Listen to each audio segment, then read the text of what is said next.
I want to piece this together as best I can. There's a lot of factors on this, but I want you to listen carefully. This week, you have the Davos gathering. And in Davos, the most important thing, this is above climate change and everything else, is mis- and disinformation.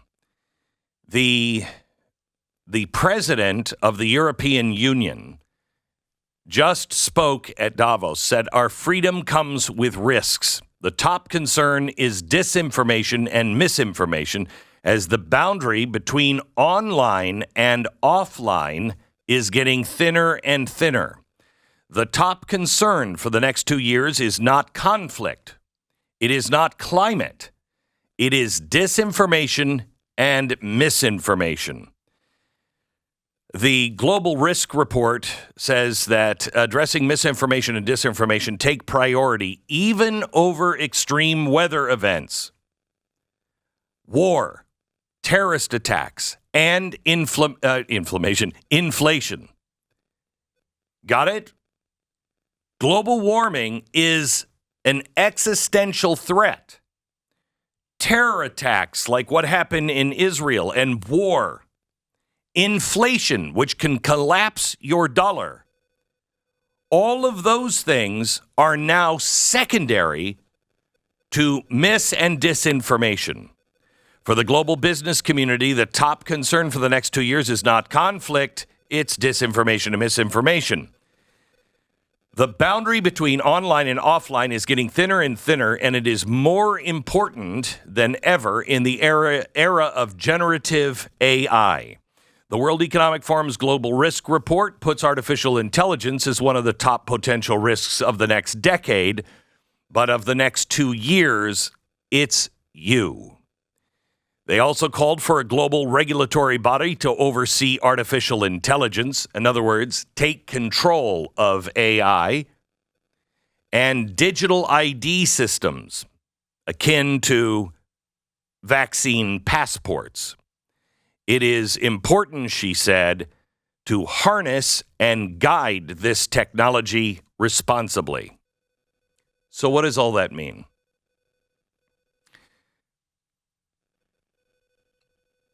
I believe that we are now measuring things in my world by days and months, not by years. We are now looking at people labeling us, me, the Daily Wire, anybody you trust, as mis- and disinformation. And it is happening in real time.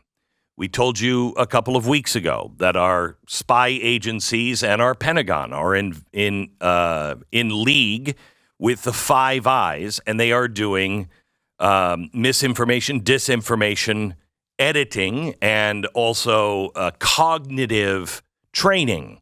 So they are training the way you think by controlling what you're seeing.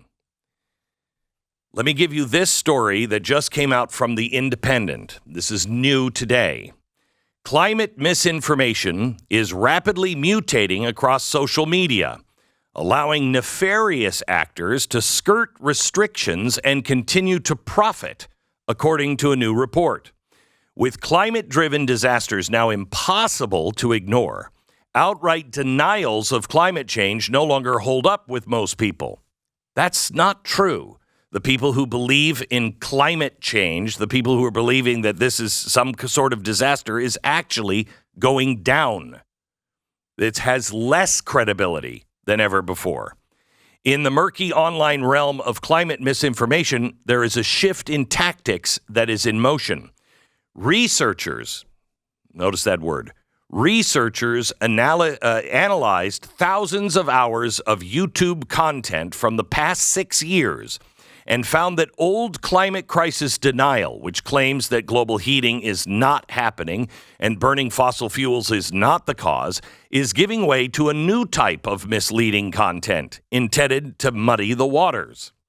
The report by the nonprofit research group Center for Countering Digital Hate, This is the Media Matters, if you will, the new replacement, I think, for Media Matters. It comes out of England, but there's also an office here in America.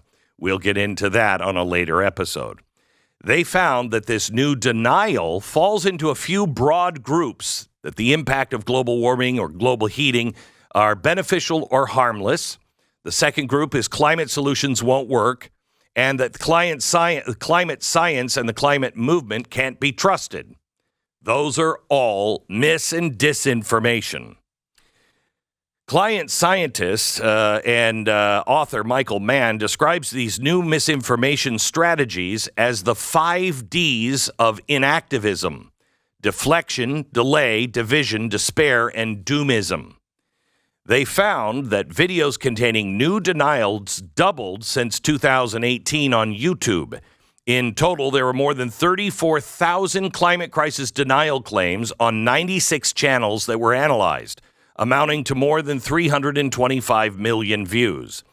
The shift has been rapid and stark.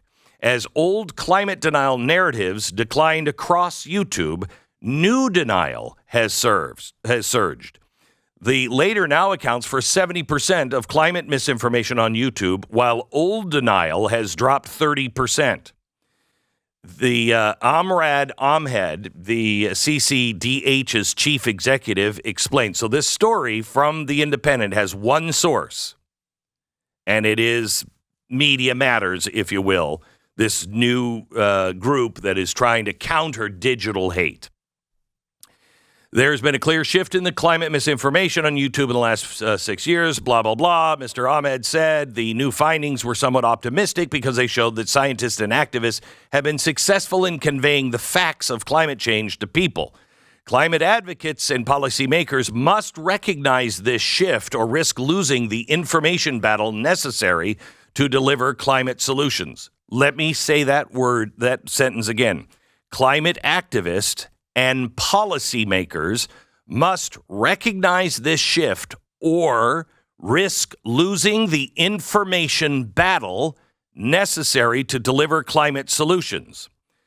While climate denial trends were evident across social media, blah, blah, blah, the study focused on YouTube, which is owned by Google, a platform that has formidable presence as information resource for billions of people, while at the same time being able to reward people on that channel. Using AI tools trained on climate denial, the study found YouTube is made up to $13.4 million in revenue on videos espousing new types of climate crisis. Google's current policies, which are intended to demonetize and de-amplify climate misinformation, do not tackle the new denial.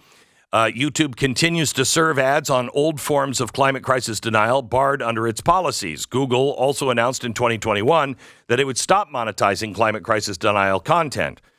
In a statement to The Independent, a YouTube spokesperson said our climate change policy prohibits ads from running blah, blah, blah, blah, blah. However, when content crosses the line into climate change denial, we stop showing ads on those videos.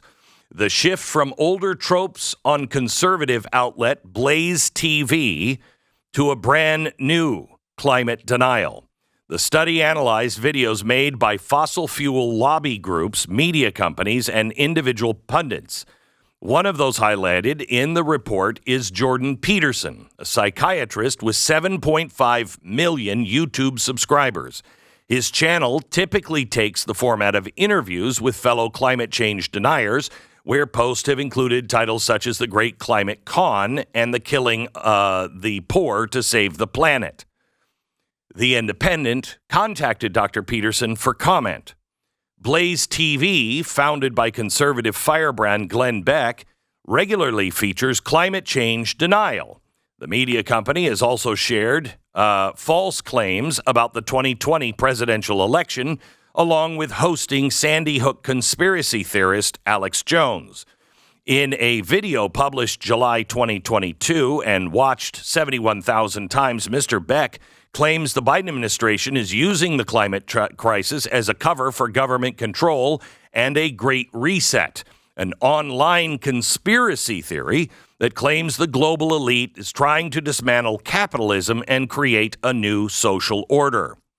They do not care about saving the planet. They know climate change is not going to kill millions around the world. This is about gaining power and control over you. They are using this so-called emergency to justify a great reset, Mr. Beck said on the video. The Independent, much to my surprise, has contacted Blaze TV for comment. The CCDH, the Center for Disarming Hate, study found that in some cases, YouTube splits ad revenues with a channel, reportedly paying 55% to the content creator and retaining 45%. The ads served on the new denial were major brands like Hilton Hotels, global charities, Save the Children, and International Rescue Committee. They called on YouTube and other social media platforms to update their policies to keep up with the new forms of climate crisis denial, along with removing any financial incentives and reducing their reach and visibility. People have the right to post this content, but do you have to reward them with money and give them a megaphone? They added, we're not blaming Google for not recognizing this, but we want to make some small changes to their policies. Don't reward this content and profit from it. Jordan Peterson has, in his attempt to have the Ontario justice system prevent the College of Psychologists of Ontario from ordering him to undergo remedial social media training, has lost his bid. Panel of 3 judges in the Court of Appeals dismissed his motion for leave to appeal an earlier decision by the Ontario Divisional Court. No reason was given. So this is giving Canada and Trudeau, it's giving all of the regulatory bodies and any organization that has, you have to have a license, much broader field to be very, very aggressive. Now, there is no free speech in Canada. This is now codified by that court. Over the course, this is what they got him on. Over the course of 2022, the college, which governs the conduct of psychologists practicing in Ontario, received a number of complaints about Peterson's online behavior. The concerned tweets include his tweet about a plus-size Sports Illustrated model whom he said was not beautiful. Elliot Page's gender transition, who he said had her breasts removed by what he called a criminal physician. There are also complaints about his views on climate change and aggressive conduct towards Gerald Butts, Prime Minister Justin Trudeau's former principal secretary. They investigated those complaints and felt that he needed to go into a re-education camp or lose his license. Why doesn't he just give up his license? Because then you abandon a very important licensed group of people, doctors. Once you get people of conscience out, you can do anything. They've already purged the doctors who disagreed with listening to the government and listening to Big Farm about only one way to treat COVID. They've already gotten rid of those people. They got rid of the doctors and the nurses that wouldn't wear masks, wouldn't distance 6 feet, said that was nonsense. We now know it is. They got rid of the doctors who said this does not look like it came from bats. This looks like it was designed in a laboratory. They got rid of all of those people. You cannot keep getting rid of doctors and psychiatrists who have a conscience. But that's what's happening. And they're doing it to now those of us who speak out to try to tell you the truth as we perceive it. These are opinions, but you cannot have opinions anymore. They say that I'm a climate denier, climate change denier. No, the climate is always changing. Always. I disagree, and I have since An Inconvenient Book, which was printed when, 2008? I thought it was a couple of years before that, actually. Okay, so since this, I wrote a whole book about climate change and Al Gore, and I say in it that I agree the climate is changing. It always does. And I can read a thermometer. At that time, it was going up. But I think that all of the solutions are insane because it will cripple society, cripple all modernity. What did they get me on here, Stu? From the report? Yeah, from the report that was the Independent is now reporting that I'm being monitored and watched because I'm dangerous. As if you don't know your evils. This is, I'm looking through the report. Here's one of the things they say makes you guilty. Quote, if we try to go without fossil fuels in our lifetime, you're going to see the standard of living plummet. You're going to see our security plummet, and it's going to be a disaster, end quote. Yep, that's my opinion. But apparently that's misinformation. I mean, that's an incredible one because in our lifetime, what are you? I mean, you got to be 5 years from death. I mean, we're not going to be able to turn this around that 20 fast. minutes. I'm not suicidal, by the way. No, but seriously, what are you talking about? In the next 40 years, right? Yeah. That would be a hell of a transition. Sure would. By any standard, that if you transition completely away from fossil fuels in the next 40 years, and by the way you phrase this, you're not even limiting a transition possibility. You're just saying it can't happen that quickly. Yeah, I was talking about 2030 and 2035. So I think that's a pretty defensible opinion, but also it's just an opinion. Yeah. It's just what you think might happen in these circumstances. That's what I do for a living. Then we have, let's see. Beck, this is incredible. Beck falsely claims there's been zero warming for over a decade. Media Matters for America is the source of this claim. April 23rd, 2010. Now, I happen to just for the fun of it, go back to 2010. When you made this claim, you would be talking about the 2009 would not have been released yet. You'd be talking about the decade of 1998 to 2008. In 1998, we were plus 0.63 degrees Celsius. In 2008, we were plus 0.55 degrees Celsius. So actually, there was a very slight, again, you were not saying there was no climate change. You were just saying in the decade you were talking about, there had been no warming across the globe. That is from the NOAA, NOAA.gov. Well, you can check it out. That's disinformation because it disagrees. Now, listen, here's the important thing.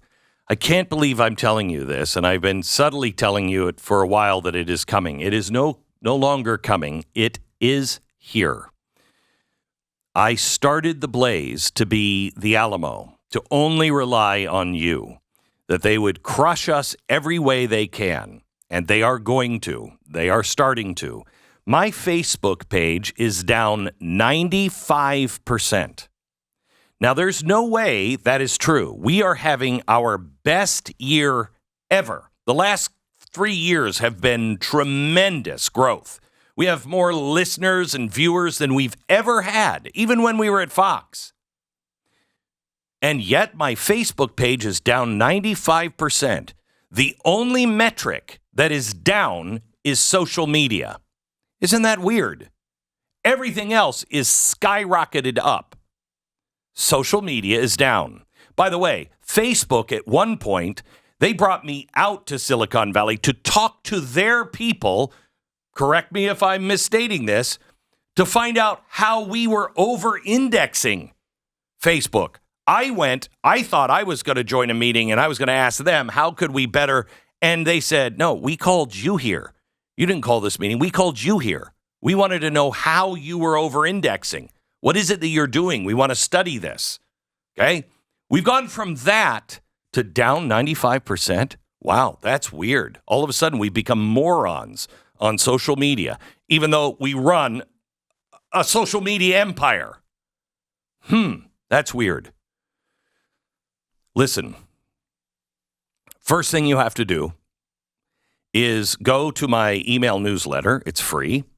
This story is, I think, the last story in it, or you can find it at The Independent, and go look for all of the shows we have done recently on what our government is doing. This is the Canadian and the European government targeting Google to silence us. Now we also have this pressure in the United States. You need to know what's true and what's not. You need to alert your friends. You can do it on social media, but I would private DM them. I would put it on X because you know that it will go through on X. I would subscribe to my free email newsletter, not because I want to tell you, but I need to know how to contact you if we lose touch. I would also switch primarily to X. That is troublesome as well because while this organization planted or did this story independently with the Independent, I went to their website. Their number one target is Elon Musk. This is not going to happen because of global warming. This is a priority, mainly in America and the rest of the world, because of Donald Trump. Look at what they're doing to Trump. You don't think they'll silence people? It will be troublesome for them. As they've said in their own words, it will be troublesome because they have large audiences. But the private sector needs to figure it out. And that's why Google and YouTube and everybody else is going to receive the pressure, already have Facebook down 95%, because our voices must be silenced. Because Donald Trump this year poses a great threat to their power. I would also have some money in Bitcoin. I would begin to listen for what must become subtle. I have a ham radio, do you? I have a CB, do you? I think I'm learning to play the piano now, but I think I should stop and learn smoke signals. We must be able to communicate with each other. The last is my piece of advice to you that I urge you, please listen. Get close to Christ. Clear out all of the things you fear could be exposed. Clear out all of the mistakes that you have made. Use the atonement and redemption. Use it. It's a free gift. It will take away many of your fears of, well, I got to do this because this could come out. Get rid of it. Stop it. Just clean it up right now. Because as much as many of us in this business like to think we are replaceable or unreplaceable, we are very replaceable. And I am urging you to become my replacement. I am urging you now to do the things where you will be a credible source in your own circle. You must do research. You must not just hop a bandwagon. You must root yourself in the Constitution and the Bill of Rights and the Declaration of Independence if you want to save our country. If you want to save souls and people, then root yourself in the gospel. My recommendation is both. But I am very replaceable. You won't like the replacement. You must become the replacement. Please. This is the reason now why I built the Blaze, to survive this. We need to stay in touch. Join us, blazetv.com/Glenn. Use the promo code Glenn30 and save 30%.